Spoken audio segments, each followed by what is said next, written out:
Front yard food forest update. Yes, so it was about 2.5 years ago. So I'm now into the second full year where I had transformed my average suburban front yard into a food forest full of edible and medicinal plants.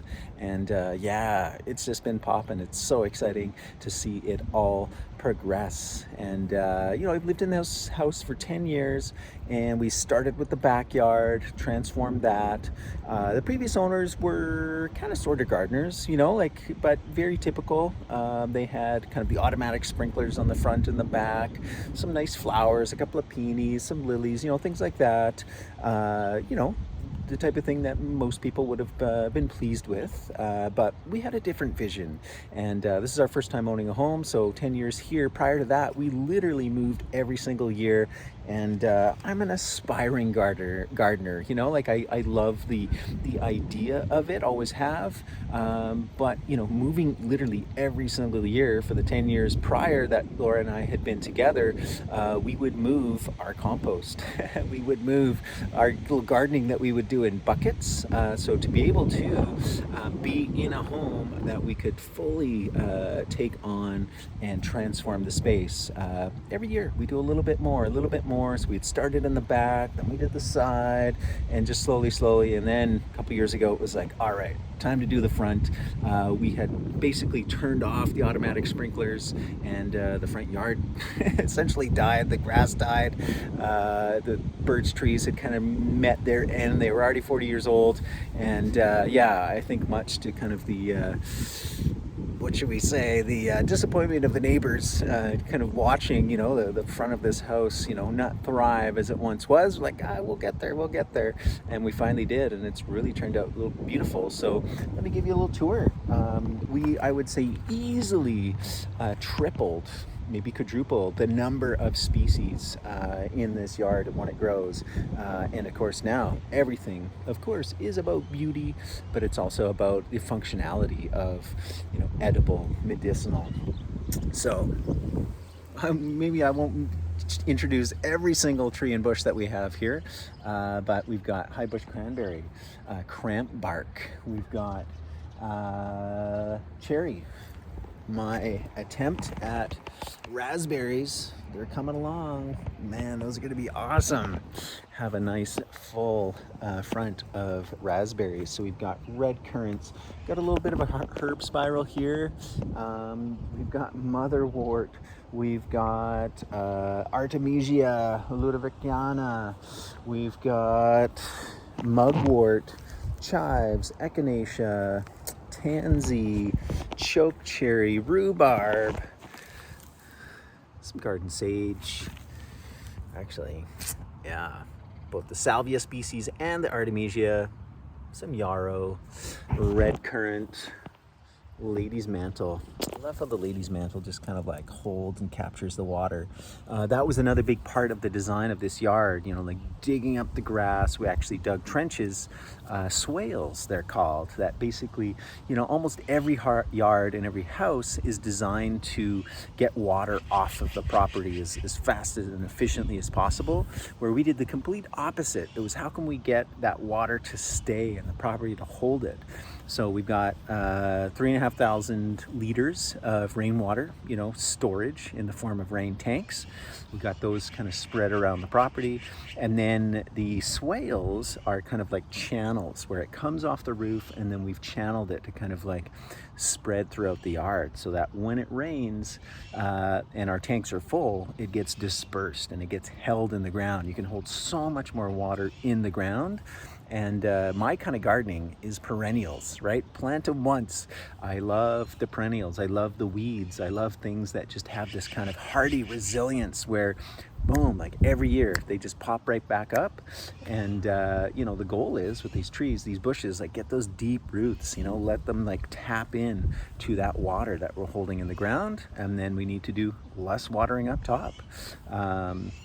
And of course, native species are a big part of that. We've had some surprises, like right here. next to the rhubarb, like literally all throughout the garden, you know, having laid mulch down. That's a big part of permaculture. And I think just like good gardening practices, you know, never have bare exposed soil. So we laid out a ton of mulch. These are kind of our walking paths. We also have, you know, cover crops, I guess, essentially, like, you know, living mulches that can kind of spread. We transplanted wild strawberries, and they are just like with their runners, they're just going everywhere. And we had horsetail just pop up all over the place. Volunteers, it must have come in with a mulch. It's great. It's all throughout the yard. Okay, so this is just one kind of side, one half of the front yard. We've got kind of apple tree as kind of the main anchor species in the front that will grow nice and big and large and hopefully produce wonderful, beautiful apples. Yeah, Nankings, all different kinds of cherries. And then if we come on over to the other side, more cherries. And look at this. I don't know if you can see it, but look at that. Oh my gosh. So many cherries. This thing is just absolutely loaded.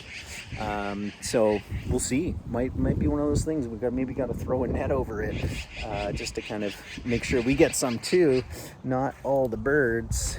Saskatoons. We've got some ornamentals. I mean, actually peony. You know, there can be some uses of that.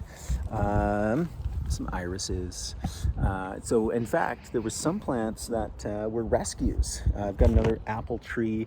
Right when they were building Stony Trail a number of years ago, there was an incredible community garden that was no more. And so we went in, a couple of friends and I got an apple tree and a couple of other things there. There's a big pear tree.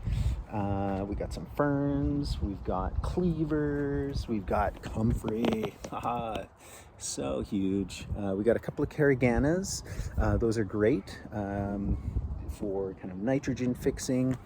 And there's actually even still more space to plant. So right here, it's kind of a little bare spot that could absolutely, we had a bench there for a moment, but yeah, they're looking to try and find some more other plant species. So there's still lots more that we could do and continue to plant, but super happy with how it has been turning out. It's been really awesome and just wonderful and fulfilling just to kind of see it all grow and just know that there's more and more to come.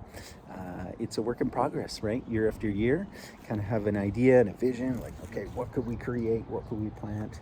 And it's exciting to see it all come together, and then of course to be harvesting from it. I've already started harvesting, definitely comfrey for salves, things like that. That's another one that's a great living mulch, just kind of the chop and drop as it gets so big and begins to flower.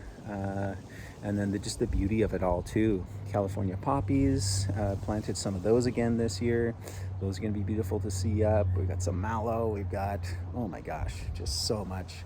It's exciting. And yeah, maybe one time soon I'll show you the backyard. But this is kind of the beginnings of what year after year will continue to grow, to continue to thrive, continue to produce. You know, yards, they have a function, right? A little bit of grass. We kept a small little patch just for kind of walking on, hanging out. But for us, we wanted it to be so much more, so much different. And as a result, I think we've inspired some of the neighbors. We get good comments all the time. And seeing the shift in the neighborhood. I dream of a potential of where, why not? Every yard could be this, you know, producing edible and medicinal plants. Yeah, it's a beautiful thing. So thank you. I had a ton of help from a number of people, including some very special neighbors that got in there, helped us kind of really do some major terraforming of the land, digging those swales especially, and then lots of helpers coming to just, yeah, lay those pipes to kind of transport the water, to, you know, put in some soil, fill the mulch. I'll say, you know, one thing that we had originally considered was, you know, digging up the entire thing, removing all the soil, and then laying new stuff down.